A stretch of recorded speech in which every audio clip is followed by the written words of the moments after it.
Hello अब everyone, आप लोग कैसे हैं? तो आशा है आप स्वस्थ हैं, मस्त हैं और मेरे वीडियो के साथ बने हुए हैं। तो आज फिर से मैं आप सभी के बीच हाजिर हुआ हूं और आज जो है एक बहुत ही इम्पोर्टेंट जो टॉपिक है उत्तक के बारे में लेकर आया हूं। आप लोग इस सेशन को अंत तक देखिएगा। आप लोगों से यही विनती है कि आप इनको लाइक करिए और आप जो है इनको जो है अधिक से अधिक शेयर कीजिए अगर आपको अच्छा लगता है तो। ठीक है, तो आज जो हम जानते हैं उत्तक क्या होती है और उत्तक के टाइप क्या है, इसके काम क्या है। तो देखिए उत्तक के बारे में।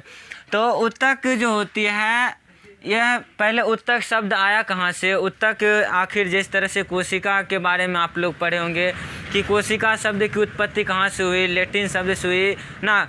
तो कोशिका का जो है शब्द किसने दिया, जैसे कि कोशिका का अध्ययन क्या कहलाता है। तो उसी तरह से इसमें भी हम यह सारे कुछ जानेंगे कि उत्तक क्या होती है, उत्तक को डिफाइन जो परिभाषा किसने दिया। ठीक है, उत्तक के शब्द का प्रयोग किसने किया। तो चलो जानते हैं। सबसे पहले बात जो है उत्तक, तो उत्तक का इंग्लिश होता है टिश्यू। ठीक है, टिश्यू इसका इंग्लिश वर्ड है। अब उत्तक आखिर होती क्या है? तो आप लोग जानते हैं कि कोशिका के समूह को उत्तक कहते हैं। कोशिका के समूह को क्या बोलते हैं? उत्तक। यानी कोशिका के समूह को उत्तक कहते हैं। ठीक है, क्योंकि आप लोग जानते हैं कि पूरे शरीर का जो निर्माण हुआ है वह किससे हुआ है? कोशिका से। और जब बहुत सारे कोशिका एक साथ मिल जाती है तो क्या कहलाती है? उत्तक कहलाती है। ठीक है, जैसे कि बहुत सारे कोशिका मिल गया सेल तो बना लिया टिश्यू। अगर बहुत सारे उत्तक मिल गई तो बना लिया ऑर्गन। बहुत सारे ऑर्गन मिल गया तो बन गया अंगतंत्र। ठीक है, ऑर्गन सिस्टम।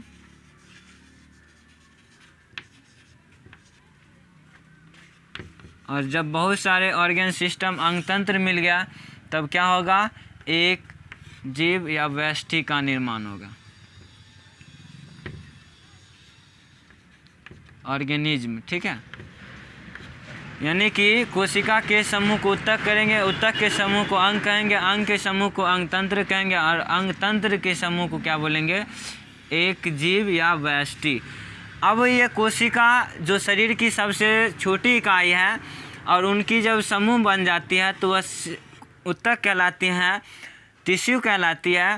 तो ये उत्तक जो है इसके और इस तरह से भी डिफाइन कर सकते हैं कि कोशिका का ऐसा समूह जो किसी विशेष काम को संपादित करती है। यानी कि जिस तरह से अगर हाथ है तो हाथ में विभिन्न प्रकार की उत्तकें हैं। वह जो है हाथ का काम है कि किसी चीज़ को पकड़ना, या जैसे अभी हम बोर्ड पर लिख रहे हैं तो लिखना। ठीक है, अगर गला जीभ का है तो वहाँ पे बोलने का, या शरीर के जितने पैर का है तो चलने का। तो विभिन्न प्रकार की जो उत्तक है उनका काम अलग अलग होती है।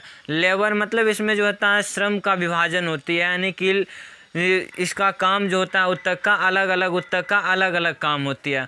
तो एक तो पहला हो गया कोशिका के समूह को उत्तक कहेंगे, या आप लिख सकते हैं क्या? कोशिका का ऐसा समूह, कोशिका का ऐसा समूह जो किसी विशेष कार्य को संपादित करे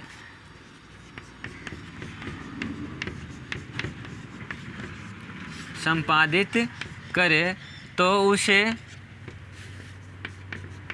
टिश्यू कहते हैं।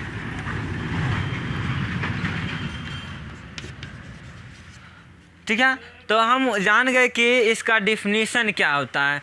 तो इससे जो कुछ ऑब्जेक्टिव क्वेश्चन बनते हैं उनके बारे में जानते हैं। देखो इनको जो है आप लोग लिख लिया करो, क्योंकि अगर आप लिख लेते हैं तो फिर रिवीजन करने में आपको प्रॉब्लम नहीं होता है।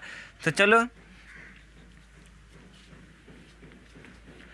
देखो, अब जो है इनसे जो ऑब्जेक्टिव क्वेश्चन बनेगा उस ऑब्जेक्टिव क्वेश्चन को हम देखो क्या, जैसे पूछेगा उत्तक शब्द का प्रयोग किसने किया।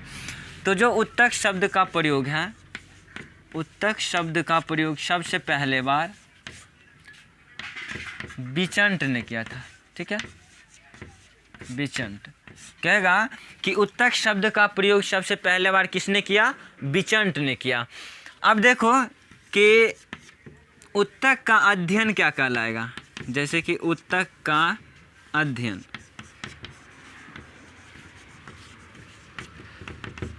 उत्तक का अध्ययन क्या कहलाएगा? तो हिस्टोलॉजी, हिस्टोलॉजी। आप लोग जैसे कि जानते हैं कि कोशिका का जो है अध्ययन क्या कहलाएगा? साइटोलॉजी कहलाएगा। त्वचा का अध्ययन डर्मेटोलॉजी कहलाएगा। ठीक है, हृदय का अध्ययन कार्डियोलॉजी कहलाएगा। उसी तरह से जो होता है कि उत्तक का अध्ययन होता है, उत्तक के बारे में एक ब्रांच होता है, उसमें हम क्या करते हैं? पढ़ते हैं कि उत्तक कितने टाइप के होते हैं, उत्तक का काम क्या है। तो ये जो अध्ययन कहलाएगा हिस्टोलॉजी या औत्की। ठीक है, या औत्की। अब जो यहाँ पर हिस्टोलॉजी शब्द आया है, इनका प्रयोग सबसे पहले बार हिस्टोलॉजी शब्द का प्रयोग, हिस्टोलॉजी शब्द का प्रयोग सबसे पहले बार किसने किया? मायर ने। ठीक है, मायर ने किया और यह 1819 ईस्वी में किया। आपसे पूछेगा कि उत्तक शब्द का पहले बार प्रयोग किसने किया? तो बिचंट ने किया। उसके बाद हिस्टोलॉजी शब्द का प्रयोग किसने किया? तो मायर ने किया 1819 ईस्वी में। अब जो ये औत्की जो है, औत्की क्या है? औत्की एक शाखा है और इसके अंतर्गत जो है उत्तक के बारे में हम अध्ययन करते हैं। तो इस शाखा को किसने स्थापित किया? औत्की की स्थापना किसने किया? औत्की की स्थापना यानी कि किसने रखा इस ब्रांच का नाम? ठीक है, तो ये इटली के एक वैज्ञानिक हैं, इटली के एक वैज्ञानिक हैं मार्सेलो मेलफिगी। इन्होंने औत्की की ब्रांच की स्थापना की, औत्की शाखा का नाम रखा।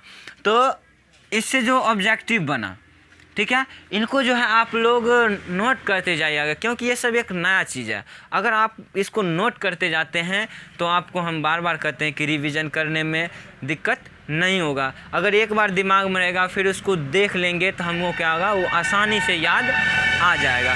ठीक है, तो इसको नोट करो जल्दी। चलिए, आप लोग नोट कर लिए होंगे।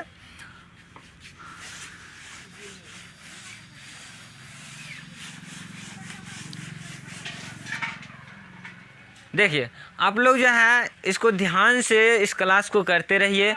आप अगर ध्यान से क्लास में पढ़ते हैं और लिखते हैं और समझते हैं तो आपके लिए क्या होगा? ये बहुत ही फ़ायदेमंद और बहुत ही इम्पोर्टेंट ये क्लास हो सकता है।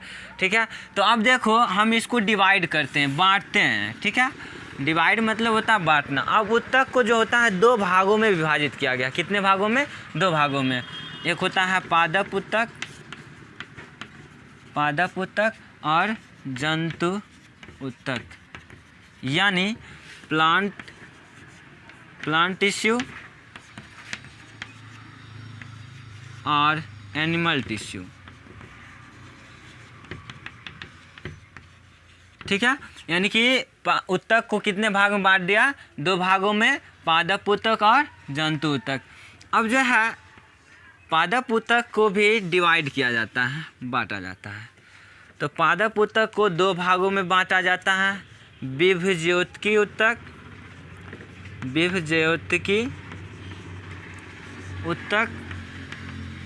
और दूसरा होता है अस्थाई परमानेंट। इसका होता है मेरिस्मेटिक टिश्यू, इसका होता है परमानेंट यानी अस्थाई उत्तक। अब जो होता है विभज्योतकी को क्या करते हैं? उत्पत्ति के आधार पर बांटते हैं और जो है संरचना के आधार पर बांटते हैं। ठीक है, तो उत्पत्ति के आधार पर जो होता है इसको दो भागों में बांटा जाता है, प्राथमिक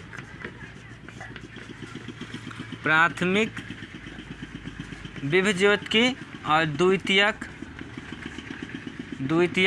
विभज्योतकी।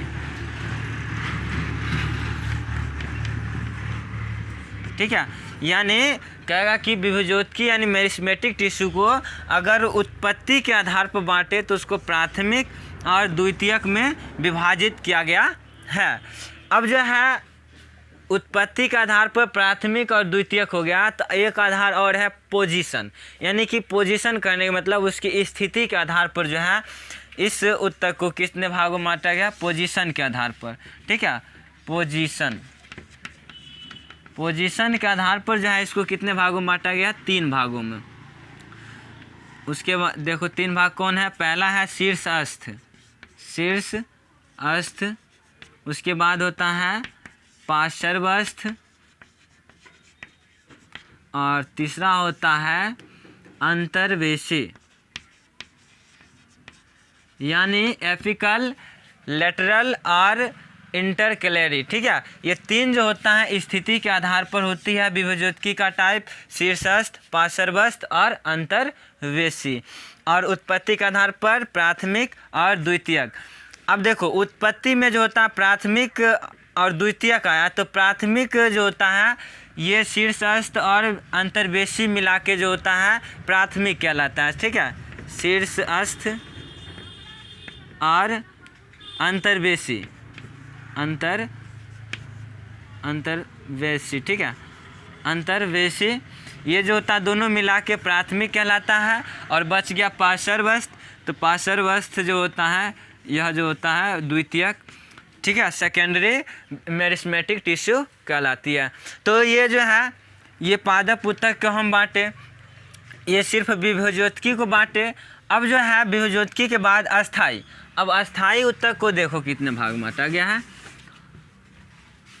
अस्थाई उत्तक को जो होता है 2 भागों में विभाजित किया जाता है, एक होता है सरल अस्थाई और एक होता है जटिल, यानी कि सिंपल और इसको कॉम्प्लेक्स, ठीक है। सरल अस्थाई उत्तक और जटिल अस्थाई उत्तक। तो सरल अस्थाई उत्तक और जटिल अस्थाई उत्तक में बांटा गया है। अब जो होता है सरल और जटिल, इनको भी डिवाइड किया गया है। सरल को जो है 3 भागों में बांटा गया है, मृदुतक, ठीक है, स्थूलकोण और पेरेन्काइमा, स्क्लेरेन्काइमा और कोलेनकाइमा, ठीक है। यानी कि मृदुतक, उसके बाद स्थूलकोण और दृढ़ उत्तक, 3 तरह का होता है। सरल का और जटिल का 2 होता है, यानी कि जाइलम और फ्लोएम। तो यानी 3 इसका और 2 इसका। तो जल्दी से इसको छाप लो और इसको भी आगे हम इसको लिखते हैं। चलो, तो अब देखो सरल और जटिल को भी हम यहाँ पर लिख लेते हैं।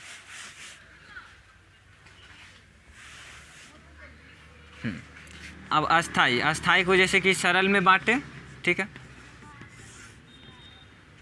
है, सरल, और इधर बांटे जटिल, ठीक है। सरल को जो है 3 डिवाइड में बांट गया, यानी कि मृदुतक, स्थूलकोण, और तीसरा हो जाएगा दृढ़ उत्तक, ठीक है। और इसको 2 भागों में बांट देंगे, जाइलम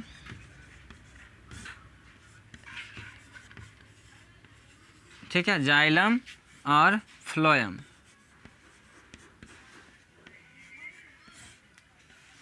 PHOEL, फ्लोएम।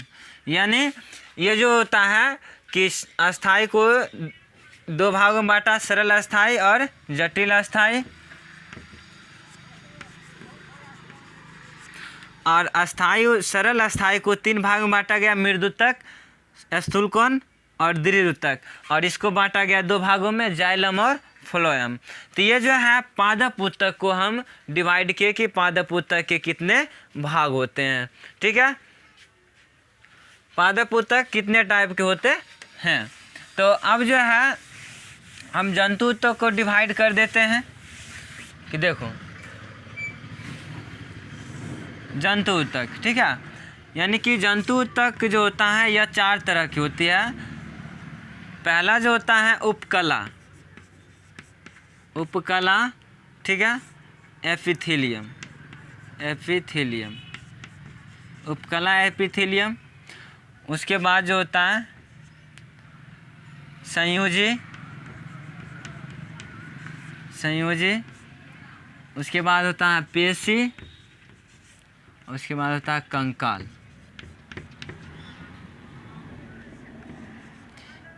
यानी जंतु ऊतक को कितने भाग में बांट दिए? 4 भागों में, उपकला, एपिथेलियम, संयोजी, पेशी और कंकाल।